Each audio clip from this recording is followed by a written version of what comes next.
একাকিত্বকে দূরে নয়, একাকিত্ব খুব স্বাভাবিক একটা অনুভূতি, কিন্তু সেটা কাটানোর উপায়টাও নিজের মধ্যেই খুঁজে নিতে হবে।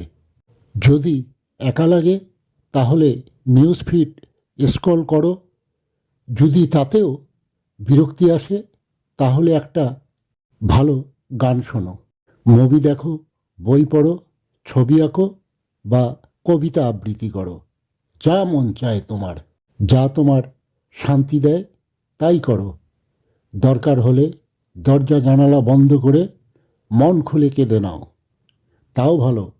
কিন্তু নিজের সুখ বা শান্তির জন্য কারো উপর নির্ভরশীল হতে যেও না, কারণ একটা অভ্যাস তৈরি হয়ে গেলে সেটা ভাঙা খুব কঠিন।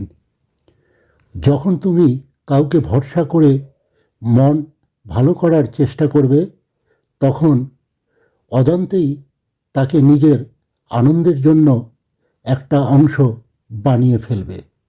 কিন্তু মানুষ চিরকাল একই জায়গায় থাকে না, সময় বদলায়।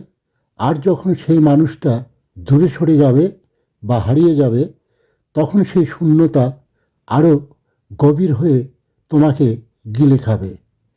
তাই সুখ খুঁজতে শেখো, নিজের মাঝে নিজের সাথে সময় কাটাতে শেখো।